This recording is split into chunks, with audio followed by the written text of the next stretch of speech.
like from my layman's perspective, shockingly business savvy. Talking of the dead guys, like, you hear Talking to the Dead. Surprise a lot of people. You think that it's like, oh, it's like some California surfer bum and there's buddy something, Right. But it's like. So here we are again. Back again. Day 2, Vermont Sci-Fi Fantasy Horror Expo in Essex Junction, Vermont. And like we said this morning, we're just plucking people out of the crowd and making them sit down, and they can't get away because they're in the middle here. But Completely random. No, we met this gentleman last year. He's an author, writer, Isaiah. And Ratcliffe. Yes, it's like Ratcliffe, but without the C. Fun fact about that: it's a derivative from Radcliffe, which is a UK-based name. Yep. Which is a derivative of Redcliffe. I was gonna say kind of like Daniel. Yeah. So I'm kind of like a Daniel Radcliffe of writing. Just drop the C. Yeah, exactly. He dropped the I C. see. So, like we said, we met this gentleman Isaiah. last year. Amazing author. Just one of the amazing authors that are here this weekend. But tell us a little bit about your writing in yourself, like what genre and I'd love to. So it's a funny story, right? Because I kind of came to this whole game from my perspective a little late, where this whole detour into this electrical engineering world. But from very young age, I always loved reading fantasy, Dragon the Lost Sea, and then web comics. I grew up a lot of that. I didn't really grow up in Marvel and DC too much, although I watched a lot of cartoons, so you see some stuff like that. right.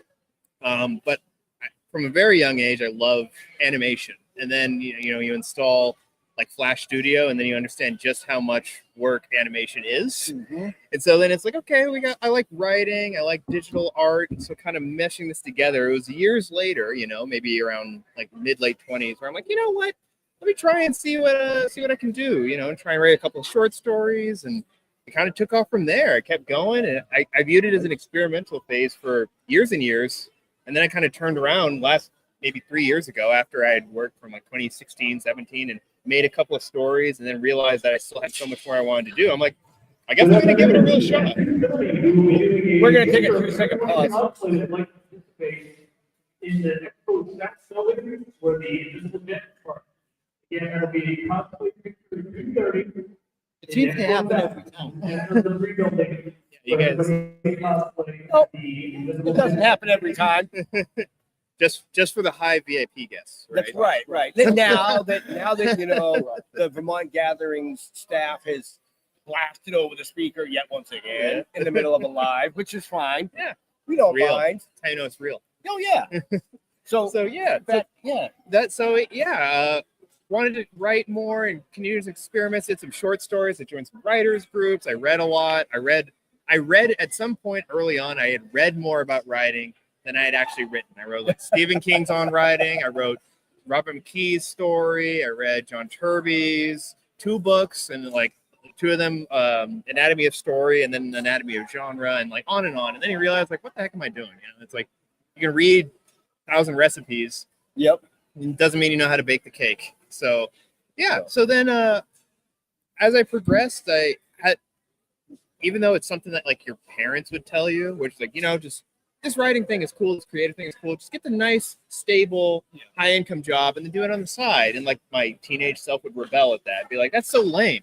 Even though that's exactly what I ended up doing. And honestly, it's not a bad spot to operate from, because one of the core things it's enabled is collaboration with artists. I can actually find an artist and pay them, and we kind of grew together. I found this artist through one of the many freelancing sites of Upwork. Nice. And we've been collaborating for like 6 years. It's been great. We've both grown, and I'm like, we're just gonna keep going. The series just finished kickstarting Beach Lighthouse. It's the first book in a series that I'm planning to write. No, what's the genre? I would say it's fantasy.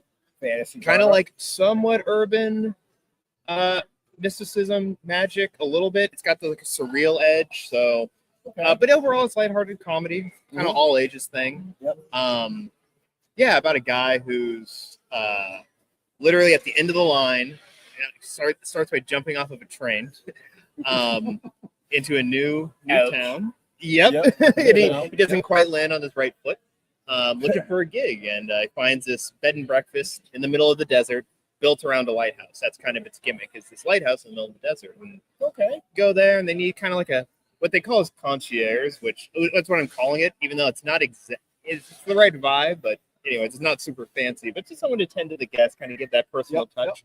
And the first guests that show up is a pair of haughty pelicans, talking pelicans, and hijinks ensue. Wow. So that's what that's about. And Right. before we Okay. kind of exploring a bunch of different genres and stuff like that. But yeah, that's a little bit about me, Nice. maybe, or a lot about me. That's Nice. probably nice. next thing I can talk So about. if our viewers or listeners later on want to pursue following you, or maybe even pick up some of your novels, how can they do that? I would check. First thing is the website, thewaterbat.com. So Waterbat is kind of the general brand. And then you can also follow me on Instagram. Okay, so waterbat.com. Yes. I slowed it down for the slower viewers. Thewaterbat.com. Oh, thewaterbat.com. See how we Yes. did that numerous times there, right? Appreciate it. Appreciate it. And then in your social medias, if they wanted to connect. Yeah, same thing. is- Instagram is the one that I'm most messing with right now. Okay. And then same thing, you can look for the Waterbat. The And it Waterbat. is a symbol with it. It's exactly what it sounds like, a little bat with a water droplet behind it. Okay. It's black and Okay. purple. So, if you're interested in following our fine guest, or picking up a novel, or just chatting, Yeah. don't worry about it. Don't worry about it. It just says we'll be back shortly, but we're still here. Behind the So- scenes stuff. Yeah, it's all Yeah. behind. They were delivering lunch. Thank you, Jeff. Yeah. So you actually speak on multiple panels over the course of a weekend here, from creating comics Yeah. to Writing in general, writing in authorship. general, Yeah. authorship. Yeah. Yeah. Which is always fun because, and I really appreciate you guys kind of facilitating having conversations like this, because it's really, it's a lot of the value of the, coming to a place like this, just talking to other creatives, talking Right. to people who've been out there trying to figure it out.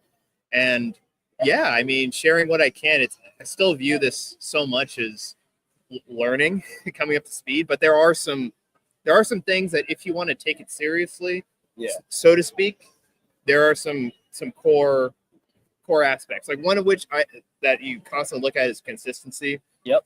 Because it closes that iteration loop. Like, you yourself are part of the art journey, and so the quicker that you can complete, get things out there, get feedback, get to the next one. Yep. The more you'll improve, the more you'll understand what you're even trying to say, what you want to be in Right. your brand, and what's sustainable for you. It's so typical thing is, somebody has had an idea for 10 years, in the back 20 years, and it's the next Lord of the Ring meets Star Wars, level of epic, and Right. it's so hard to start at that point, and let alone like grow with it. You know what I mean? Right. If you're taking a bite, you're going to shoot a 6-movie trilogy as your first bite. It's hard to learn. So Right.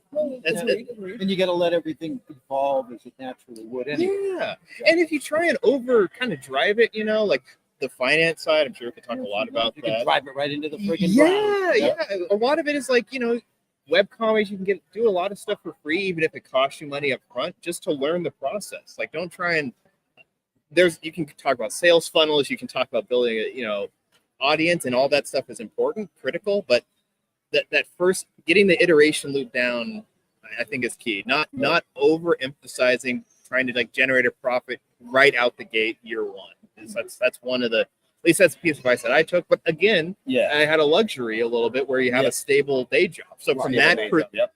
some people do exactly Highly opposite. recommend doing that. Yeah, have a stable day job. Yes. And like an emergency fund, and then start to look at what you Yeah, can yeah, invest into yeah. your thing consistently. Oh, and then the rainy day fund as well. That's right. Because you have the emergency fund, but that usually goes quick. Exactly. Right. So this is your second year Second year. at Vermont Sci-Fi Fantasy, And now horror. now Horror Expo. Yeah. What do you think of the event? It's amazing. Yeah. So somebody is just, last year was the first year that I'd gone to any conventions as a vendor, period. Right. And so just seeing the growth from last year to this year is really cool. And it's split like Vermont. Vermont's a really cool spot. Like, so I'm originally from Washington. I've moved all over the country for work.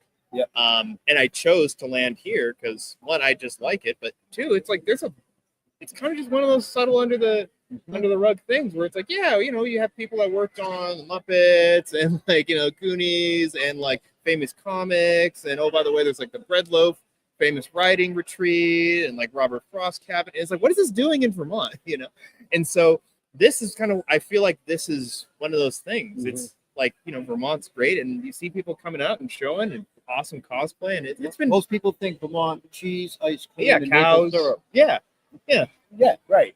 Yeah. People, yeah, they hear about the ice cream, the maple syrup. They don't hear about the like 70 breweries, by the way, and the pizza. The custom pizza should be on the flag. They should really push that more. Some good Yeah, pizza they there. should. They should. But yeah, it's been great. It's been great. Awesome. So, folks, like we said, you know, day 2, we've only got about 2.5 more hours of the event this weekend, but make sure you follow VT Gatherings because this is every year, and VT Gatherings is putting on, I want to say, 7 or 8 different style of events that you can attend. Yeah. They're all really great. And we want to thank Isaiah for coming over, hanging out, talking a little bit about what he does. Right. Make sure you give him a follow. If So not, check out the waterbat.com.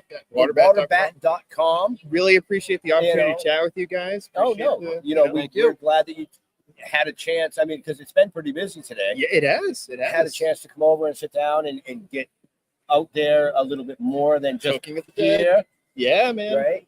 So, with that, just stay tuned if you want. If not, then just go back and watch it later. I mean, either way, we're fine with it. So, Right. Take care out there. Be Yeah. safe. Thank you.